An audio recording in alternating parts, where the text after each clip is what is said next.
Good morning students. Second year की class में आप सभी का स्वागत है। और सेकेंड ईयर में हमारा टॉपिक चल रहा था बलबन का राजत्व का सिद्धांत, जो उसकी रक्त और लौह की नीति के अंतर्गत आता है। मतलब रक्त और लौह की नीति को अपनाते हुए उसने किस तरह से राजत्व के सिद्धांत में कुछ नियम बनाए, कुछ बातों को शुमार किया, और इसके साथ साथ प्रशासनिक क्षेत्र में भी उसके द्वारा जो चेंजेस किए गए, जो परिवर्तन हुए, उनके बारे में हमने कुछ पॉइंट्स अपनी लास्ट वाली क्लास में कर लिए थे। इस तरह से उसने केंद्रीय शासन को सुदृढ़ बनाया, सेना का पुनर्गठन किया, और साथ ही साथ अन्य जो इसके महत्वपूर्ण पॉइंट्स हैं उनको हम आज कंप्लीट करने का पूरा प्रयास करेंगे। तो आज की इस क्लास में जो हमारा नेक्स्ट आप पॉइंट डालेंगे वो लिखेंगे न्याय व्यवस्था। न्याय व्यवस्था आप देखो, हमारा जितने भी हम अपने बलबन से पहले की हिस्ट्री में जाते हैं, इंडियन हिस्ट्री में, तो जो न्याय का मुख्य तरीका था वो टोटली बेस्ड था रिलीजन्स पर। जैसे जो इस्लामिक हैं वो अपने हिसाब से अपने शरीयत या शरा के नियमों के अनुसार न्याय व्यवस्था करते थे, या उनकी न्याय व्यवस्था के जो दंड विधान हैं वो सारी बातें शरा के नियमों पर आधारित थीं।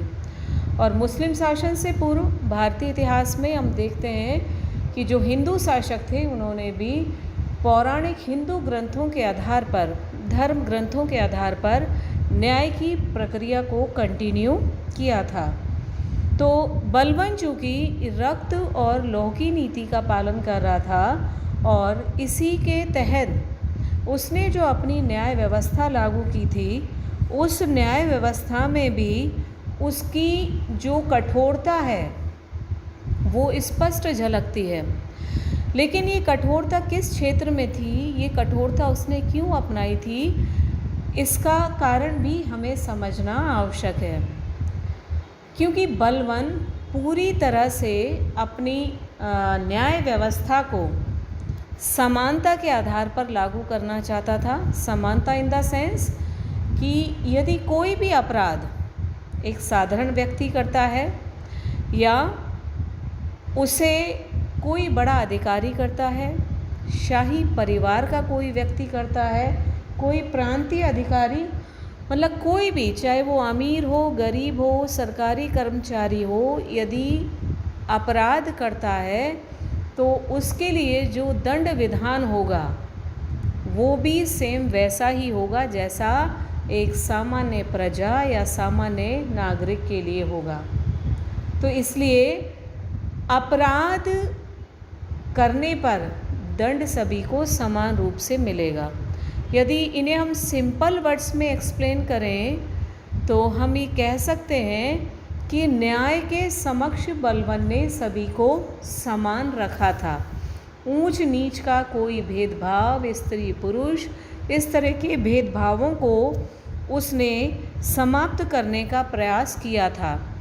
और निश्चित रूप से इसलिए हम उसकी न्याय व्यवस्था को इस रक्त और लौह नीति के अंतर्गत रख सकते हैं। अब उसका पहला पॉइंट आप इसमें जो आप इसको एक्सप्लेन करेंगे तो उसमें आप लिख सकते हैं, पहले पॉइंट डाल सकते हैं कि न्याय के समक्ष सब समान थे बलबन के समय में, या बलबन की निष्पक्ष न्याय व्यवस्था थी। ठीक है। दूसरा आप पॉइंट डाल देंगे, छोटे छोटे आप पॉइंट बना करके फिर इसको आप अपनी लैंग्वेज में भी एक्सप्लेन कर सकते हैं। बलबन का दंड विधान कठोर था।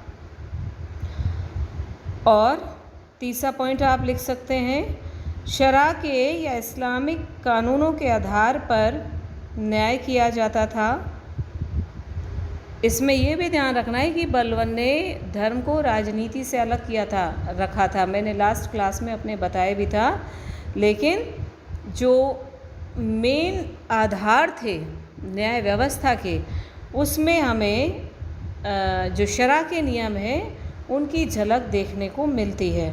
तो ख़ास तौर पर आप जो इसको मेन पॉइंट्स आपको ध्यान में रखते हैं, बलवन की न्याय व्यवस्था निष्पक्ष थी और दूसरा पॉइंट उसका दंड विधान कठोर था।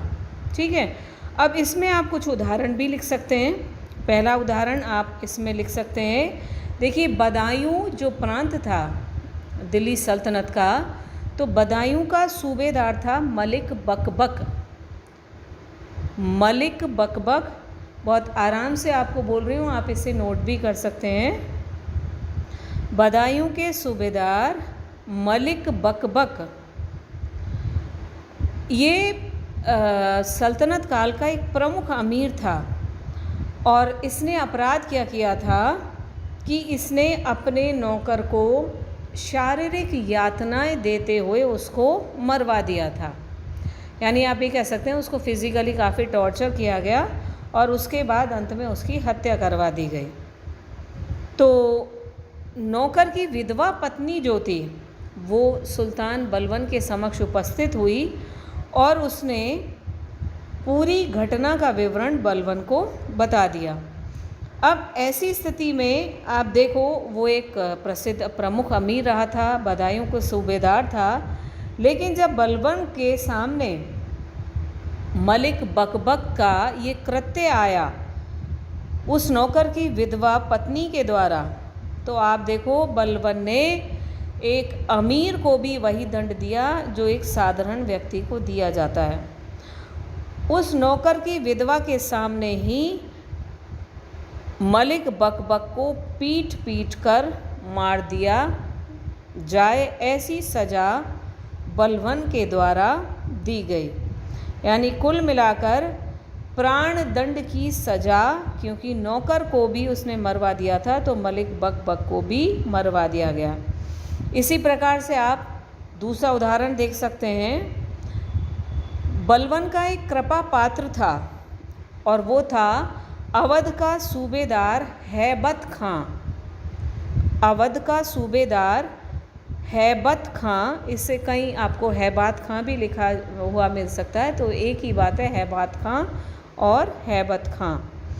तो हैबत खां ने नशे में एक आदमी को मार डाला, क्योंकि सूबेदार था और बलवन का कृपा पात्र भी था, धन्य धान्य का अभाव नहीं था और मदिरा का नशा जमकर किया करता था। तो उस मदिरा के नशे में ही हैबात खां के द्वारा एक आदमी को मार दिया गया। जब इसकी सूचना मिली बलवन को, तो हैबात खां को 500 कोड़े लगवाने के बाद मृतक की जो विधवा पत्नी थी उससे जब पूछा गया कि उसको क्या सज़ा दी जाए, तो मृतक की पत्नी ने सर झुका लिया कि भाई सुल्तान था वो, जो सज़ा देगा वो उसे मंजूर होगी। तो 500 कोड़े हैबात खां को उस विधवा पत्नी के सामने लगवाए गए और बाद में उसे विधवा को सौंप देने का आदेश बलवन ने दिया। यानी पहले जिस व्यक्ति को मरवा दिया गया था उस व्यक्ति की विधवा पत्नी के सामने उसको 500 कोड़े लगवाए गए हैबात खां को, और उसके बाद उस व्यक्ति की विधवा को सौंप देने का आदेश दिया गया। सौंप देने का मतलब मलिक बकबक हैबात खां के साथ वो और कैसा व्यवहार कर सकती थी उसके लिए उसे खुली छूट थी, चाहे वो उसको जूते मारे, चप्पल मारे, जो भी है। तो इस तरह से निष्पक्ष न्याय का एक बहुत बड़ा उदाहरण ये हैबात खां और मलिक बकबक को जो पनिशमेंट दी गई उससे हमें देखने को मिलता है। आप इसमें और उदाहरण लिख सकते हैं। बलवन ने एक अच्छी गुप्तचर व्यवस्था भी, एक अच्छे सुल्तान की भांति एक अच्छी गुप्तचर व्यवस्था की स्थापना की थी। गुप्तचर विभाग उसका अच्छा था, और यदि मान लो उसे ये पता चल जाए कि जो उसके गुप्तचर हैं वो उसको सही समय पर और सही सूचना नहीं भिजवा रहे हैं, यदि इस बात की खबर बलवन को लग जाती थी तो बलवन उन गुप्तचरों को भी सख्त सज़ा दिया करता था। तो ये आपकी न्याय व्यवस्था है एंड नेचुरली आप इसको समझ करके कर रहे होंगे तो आपको इजीली समझ में आ गया होगा। पॉइंट्स मैंने आपको पॉइंट्स के भी पॉइंट्स आप कराए हैं। पहला पॉइंट निष्पक्ष न्याय व्यवस्था, सेकंड पॉइंट कठोर दंड विधान, इस्लामिक कानूनों को ध्यान में रखते हुए न्याय करना एंड उदाहरण में आप मलिक बकबक जो बदायूं का सूबेदार और प्रमुख अमीर था, और दूसरा हैबात खां जो अवध का सूबेदार था और बलवन का कृपा पात्र भी था, एंड थर्ड नंबर पर आप गुप्तचरों द्वारा यदि सही समय पर सही सूचना नहीं दी जाती थी तो उन्हें भी सज़ा दी जाती थी। सज़ा मतलब कठोर दंड विधान का मतलब क्या होता है, प्राण दंड जैसे दंड दिया जाना। तो ये न्याय व्यवस्था थी जो उसकी आप रक्त लौह नीति के अंतर्गत लिखेंगे। फिर है आपका गुप्तचर विभाग, ये भी इम्पोर्टेंट है। आप देखो एक योग्य शासक हमेशा एक अच्छे गुप्तचर विभाग को स्थापित करेगा। दूसरा, योग्य गुप्तचरों की नियुक्ति करेगा और समय समय पर सूचनाएं प्राप्त करने का प्रयास करेगा। तो बलवन क्योंकि एक योग्य सुल्तान था और इस बात को भली भांति जानता था कि साम्राज्य में चारों तरफ षड्यंत्रों का दौर है एंड मंगोलों के आक्रमण का खतरा है, और साम्राज्य में अराजकता और अव्यवस्थाओं का कारण पता लगाने के लिए एक अच्छे गुप्तचर विभाग का होना अति आवश्यक है। तो हर योग्य शासक या सुल्तान अपने साम्राज्य को पूरी तरह से सुरक्षित रखने, एक अच्छी प्रशासनिक व्यवस्था देने, शांति और व्यवस्था बनाए रखने के लिए एक गुप्तचर विभाग को स्थापित करना अति आवश्यक मानता है। तो बलवन के द्वारा भी एक अच्छे गुप्तचर विभाग की स्थापना की गई और उसमें योग्य गुप्तचर विभाग नियुक्त किए गए। इसमें आपको एक ऐसा उदाहरण में आप इसको चाहें तो नोट भी कर लें और लिख भी सकते हैं। बलवन का पुत्र था बुगरा खां, ठीक है, बलवन का पुत्र था बुगरा खां। बलवन ने अपने गुप्तचरों को अपने पुत्र बुगरा खां के आचरण पर भी कड़ी निगरानी रखने का आदेश दिया था। आप ये देखो कि ये बलवन की समझदारी है। ये ऐसा नहीं कि बलवन अपने पुत्र को प्रेम नहीं करता था या उससे उसका अटैचमेंट नहीं था। असल में ये जो राजतंत्र रहा है उसमें राजा को इस तरह का संदेहात्मक व्यवहार करना लाजमी है। कारण क्या है कि सत्ता के लोभ में पिता पुत्र का, पुत्र पिता का, इवन कोई भी और अगला अन्य रिश्ता सगा नहीं होता है। सबसे सगा रिश्ता कौन सा होता है? सिंहासन का, गद्दी का। तो इसलिए बलवन को कहीं ना कहीं ये डाउट रहा होगा कि बुगरा खां उसके विरुद्ध सिंहासन प्राप्त करने के लिए षड्यंत्र कर सकता है। तो उसने अपने पुत्र को भी संदेह के घेरे में रखा और गुप्तचरों को उस पर निगाह रखने के लिए आदेश दिया। तो इस तरह से बलवन ने एक योग्य सुल्तान की भांति अपने आसपास के हर एक व्यक्ति, अपने आसपास के वातावरण को संदेह की दृष्टि से देखा और इसके लिए उसने गुप्तचरों को आदेश भी दिया कि वो हर व्यक्ति की, चाहे वो अमीर हो, चाहे मुल्ला मौलवी हो, चाहे उसके परिवारजन हो, चाहे अन्य कोई दरबारी हो, सबके आचरण पर दृष्टि रखी जाए और जरा सा संदेह होने पर तुरंत बलवन को उसके बारे में सूचित किया जाए। ठीक है। अब इसमें आप देखिए बलवन के समय में गुप्तचर जो थे उनको वारीद कहा जाता था। वारीद, ये छोटे क्वेश्चन में आ भी सकता है, लिखिएगा इसको। बलवन के समय में गुप्तचरों को वारीद कहा जाता था और जो गुप्तचर विभाग का प्रधान अधिकारी था उसे वारीद ए मुमालिक कहा जाता था। गुप्तचर विभाग के प्रधान को वारीद ए मुमालिक कहा जाता था। ठीक है, अब कौन कौन सी इसमें मेन बातें हो गई देखिए। पहला पॉइंट, बलवन द्वारा एक गुप्तचर विभाग की स्थापना करना। दूसरा पॉइंट, बलवन के द्वारा योग्य गुप्तचरों की नियुक्ति करना। तीसरा पॉइंट, अपने आसपास के लोगों और वातावरण को संदेह के घेरे में रखते हुए गुप्तचरों को सभी कर्मचारियों, अधिकारियों, अमीरों, मुल्ला मौलवियों एवं उसके परिवारजनों के आचरण पर भी निगाह रखने का आदेश देना। चौथा पॉइंट, प्रमुख गुप्तचर जो थे उनको बारीद कहा जाता था।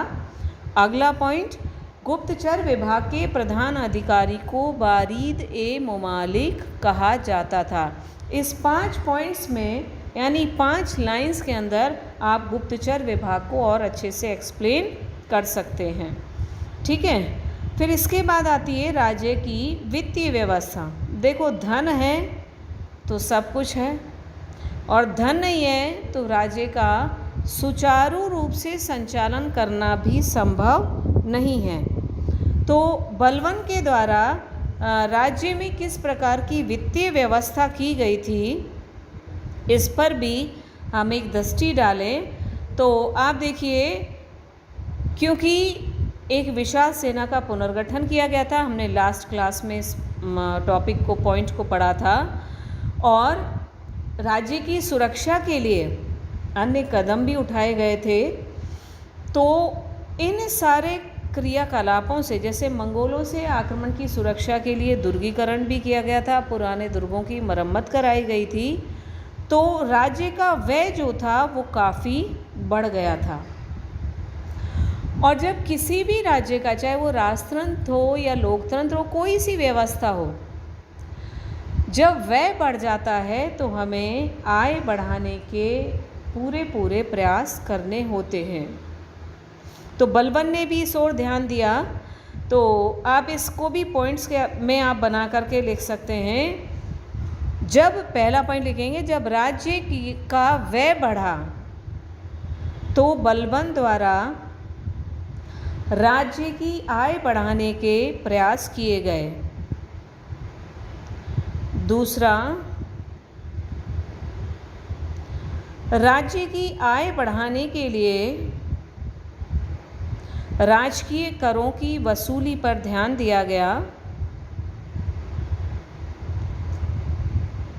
अगला पॉइंट लिखेंगे, क्योंकि बलवन ने आय में किस प्रकार वृद्धि की इसकी पूरी जानकारी नहीं मिलती, अतः अनुमान के आधार पर यह माना जा सकता है कि मुसलमानों से शरीयत के आधार पर कर वसूल किया जाता था और हिंदुओं से जजिया, खिराज व अन्य कर वसूल किए जाते थे। ठीक है, तो कुल मिलाकर बलवन के समय में राज्य की आय का जो प्रमुख स्रोत थे, या उसने अपनी आय को बढ़ाने के लिए, राज्य की आय को बढ़ाने के लिए जो प्रमुख रूप से कदम उठाए उनमें था करों में वृद्धि करना और करों की वसूली करना।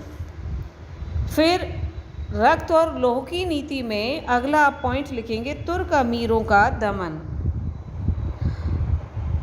तुर्क अमीर, ये देखो, समय समय पर षड्यंत्र रचा करते थे और बलवन के लिए काफ़ी मुसीबतें उत्पन्न हो सकती थी भविष्य में। तो बलवन ने अपनी योग्यता को प्रदर्शित करते हुए उन तुर्क अमीरों का, जिनकी वजह से उसे कभी भी अपनी सत्ता को लेकर के खतरा हो सकता था, ऐसे उद्दंडी तुर्क अमीरों का दमन करने का प्रयास किया। अब इसमें आप एक कोटेशन लिखेंगे। Doctor A.L. श्रीवास्तव के अनुसार बलबन ने अनुभव किया कि सुल्तान की निरंकुशता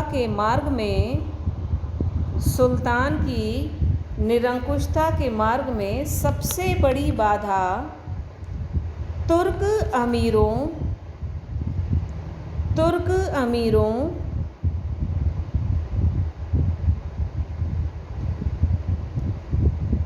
की थी, जिनका नेतृत्व चालीसा के मंडल के हाथों में था। चालीसा मंडल कौन सा था? इल्तुतमिश द्वारा अपने समर्थकों का एक गुट बनाया था, जिसे तुर्कान चहलगानी या चालीसा मंडल कहा जाता है। तो ये A.L. श्रीवास्तव ने कहा है कि असल में क्या था, जब इल्तुतमिश की मृत्यु हो गई थी तो ये 40 गुलामों का दल माना जाता है, और उसके बेसिस पर ये माना जाता है कि जब इल्तुतमिश की मृत्यु हो गई थी तो इन चालीसा मंडल के सदस्यों ने काफ़ी उद्दंडता दिखाना प्रारंभ कर दिया था। तो बलबन ने इन तुर्क अमीरों या चालीसा मंडल की जो शक्ति बढ़ गई थी उसको समाप्त किया, छिन्न भिन्न कर दिया, ताकि उसकी निरंकुशता के मार्ग की प्रमुख बाधा जो है वो समाप्त हो जाए। तो इस तरह से A.L. श्रीवास्तव की जो कोटेशन है उसके आधार पर आप इस पॉइंट को क्लियर कर सकते हैं, कैसे उसने इन लोगों का सफाया करा और अपनी एक बहुत बड़ी बाधा को समाप्त किया। फिर है उपद्रवी तत्वों का दमन। आप देखो कि ये चालीसा मंडल के अतिरिक्त बलबन को बाधा पहुंचाने वाले, बलबन के राज्य में अराजकता और अव्यवस्था फैलाने वाले कुछ अन्य उपद्रवी तत्व भी थे, जो हमने नासिरुद्दीन महमूद के समय में पढ़े थे। आपको याद होगा, मेवातियों का दमन याद आया, जो दिल्ली और उसके आसपास के क्षेत्रों में लूटमार का कार्य किया करते थे। बलबन के द्वारा उनका दमन उस समय में भी किया गया था और बाद में भी। फिर दोआब के क्षेत्र में जो लुटेरे थे, वो लुटेरे भी राज्य में अशांति और अव्यवस्था फैला रहे थे। तो आप इसमें लिख सकते हैं, मेवातियों और दोआब क्षेत्र के लुटेरों का दमन बलबन के द्वारा किया गया था, जो मार्ग में आने जाने वाले यात्रियों और व्यापारियों आदि को परेशान करते थे, उनको लूट लिया करते थे, और मेवाती दिल्ली पर भी धावे मारने लगे थे। तो बलबन के द्वारा मेवातियों और दोआब के इन लुटेरों का दमन किया गया था। फिर इसी क्रम में आगे आप लिखेंगे बंगाल की समस्या और तुगरिल का विद्रोह। ठीक है, ये छोटे क्वेश्चन में भी आता है, आप इसको छोटे क्वेश्चन के लिए भी तैयार करेंगे।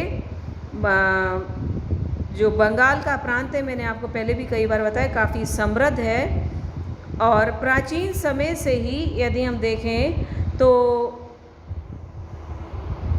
बलबन जो है अपनी समृद्धता और संपन्नता के लिए प्रसिद्ध रहा है, और आज भी अच्छी, क्योंकि मानसूनी बरसात भी वहाँ पर अच्छी हो जाती है, पैदावार इसलिए अच्छी हो जाती है।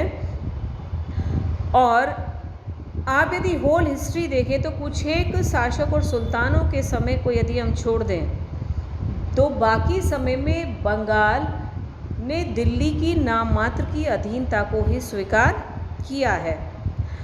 तो अब इस समय हम बात करते हैं बंगाल में ये तुगरिल खां के विद्रोह की। तो बलबन की उम्र काफ़ी हो चुकी थी, वो वृद्ध हो चुका था, और साथ ही साथ मंगोलों के आक्रमण का खतरा भी निरंतर बढ़ रहा था। चारों तरफ से कुल मिलाकर के यदि हम देखें तो बलबन को परेशानियों का सामना करना पड़ रहा था। इन्हीं परिस्थितियों में तुगरिल खां जो है वो बहुत महत्वाकांक्षी था और उसने इन परिस्थितियों का लाभ उठाते हुए उसने विद्रोह कर दिया और सुल्तान मुगीसुद्दीन की उपाधि धारण कर स्वयं को स्वतंत्र शासक घोषित कर दिया। ठीक है, आप इसमें लिखेंगे बलवन इस समय वृद्ध हो चला था, मंगोलों के आक्रमण का खतरा निरंतर बढ़ता जा रहा था। ऐसी परिस्थिति का लाभ उठाकर तुगरिल खां ने न केवल विद्रोह का झंडा खड़ा किया बल्कि मुगीसुद्दीन की उपाधि धारण कर स्वयं को स्वतंत्र सुल्तान या शासक घोषित कर दिया। अब जब बलवन को इसकी सूचना मिली तो बलवन ने अमीर खां के नेतृत्व में एक विशाल सेना तुगरिल के विरुद्ध भेजी, किंतु तुगरिल खां द्वारा उसे हरा दिया गया और बलवन ने इस अपराध के लिए या इस पराजय के लिए अमीर खां को प्राणदंड की सजा दी और फिर स्वयं वो तुगरिल खां के विरुद्ध निकल पड़ा। आप देखो, मैंने आपको बताया भी था कि अपने पूरे शासनकाल में सिर्फ एक बार बलबन के द्वारा राजधानी से बाहर पलायन किया गया था और वो बंगाल में इस तुगरिल खां के विरुद्ध में ही वो बाहर निकला था। तो अमीर खां जब पराजित हो गया तो बलबन स्वयं तुगरिल के विरुद्ध गया और ये जो बलबन का अभियान था, आप देखो बड़ा खतरनाक इसे हम देखते हैं। तुगरिल खां को जैसे ही सूचना मिली, तुगरिल खां भाग निकला वहाँ से और अपनी राजधानी लखनौती की ओर तुगरिल खां भाग गया। बलबन ने आदेश दिया कि निरंतर उसका पीछा किया जाए। इस दौरान जब तुगरिल खां का पीछा किया जा रहा था, अंत में उसको पकड़ा गया और मौत के घाट उतार दिया गया। अब देखो, यदि हम हिसाब से देखें, जो मेन विद्रोही था तुगरिल खां, वो पकड़ा गया और उसे मार दिया गया। कहानी यहीं ख़त्म हो जानी चाहिए थी, बलबन का गुस्सा शांत हो जाना चाहिए था, लेकिन बलबन ने तुगरिल के इस विद्रोह का वो प्रतिशोध लिया जो बंगाल के बाज़ार में, कोलकाता जिसे हम अभी बोलते हैं, कोलकाता के बाज़ार में यदि हम वो दृश्य दिखें, लखनौती उस समय राजधानी थी, तो लखनौती के बाज़ार का दृश्य का जो विवरण प्रस्तुत किया गया है तत्कालीन इतिहासकारों द्वारा, वो दृश्य का विवरण आप पढ़ कर के बलबन की रक्त और लौह नीति का वास्तविक अर्थ समझ जाएंगे। आप देखो, तुगरिल खां को मौत के घाट उतार दिया गया, लेकिन इससे बलबन का प्रतिशोध जो था वो पूरा नहीं हुआ और अपने प्रतिशोध को पूरा करने के लिए, यानी वही रक्त और लौह की नीति को स्पष्ट आप देखेंगे इसमें, उसने हजारों की संख्या में जो इसके तुगरिल के समर्थक थे उन लोगों को मौत के घाट उतार दिया। बर्नी ने, जो तत्कालीन इतिहासकार रहा है, बर्नी ने इसका स्पष्ट उल्लेख कराया है, इस दृश्य का विवरण प्रस्तुत किया है और उसने लिखा है, सुल्तान के आदेश से लखनौती के बाज़ार में दोनों ओर सूलियाँ खड़ी की गईं। सूली पर टांगते हैं ना, वो वाली सूलियाँ खड़ी की गईं और उन पर तुगरिल के परिवारजनों, उसके साथियों और समर्थकों को मार करके लटका दिया गया। ऐसा दृश्य था, इतना विभत्स दृश्य, जिसे देख करके कोई भी व्यक्ति मूर्छित हो सकता था। अपनी इस बात को कंटिन्यू करते हुए बर्नी ने लिखा है, उसका कहना है, जैसा दंड लखनौती में दिया गया वैसा दिल्ली में कभी किसी ने नहीं सुना था। इसके बाद लखनौती का शासन जो था अपने छोटे पुत्र बुगरा खां को उसने सौंप दिया और स्वयं दिल्ली या राजधानी लौट आया। और अपने पुत्र बुगरा खां को भी उसने बहुत सारी चेतावनी और हिदायतें दी थी। तो बलवन की रक्त और लौह नीति का एक सबसे बेस्ट उदाहरण जो है वो लखनौती के बाज़ार में उसके द्वारा जो सजाएं दी गई उसका विवरण जो बर्नी ने प्रस्तुत किया है वो निश्चित रूप से सबसे श्रेष्ठ उदाहरण हो सकता है। इसके बाद जो मंगोल संकट था सीमांत की सुरक्षा, ये पहले भी मैंने आपको बताया है कि बलवन ने वहाँ दुर्गीकरण किया और सैनिक चौकियाँ स्थापित की, योग्य सैनिकों को वहाँ उसने स्थापित किया और अपने सबसे प्रिय पुत्र बड़े पुत्र को भी उसने सीमा की सुरक्षा के लिए नियुक्त किया। तो ये मंगोल संकट जो है इनका पूरी तरह से सफाया करना, राजधानी को सुरक्षित रखना, उसके लिए भी बलवन के द्वारा प्रयास किए गए और अंत में बलवन की मृत्यु हो गई क्योंकि उसके बड़े पुत्र को जब वो सीमांत की सुरक्षा के लिए नियुक्त किया गया था तो मंगोलों से संघर्ष करते हुए बुरी तरह से घायल हुआ और उसकी मृत्यु हो गई थी।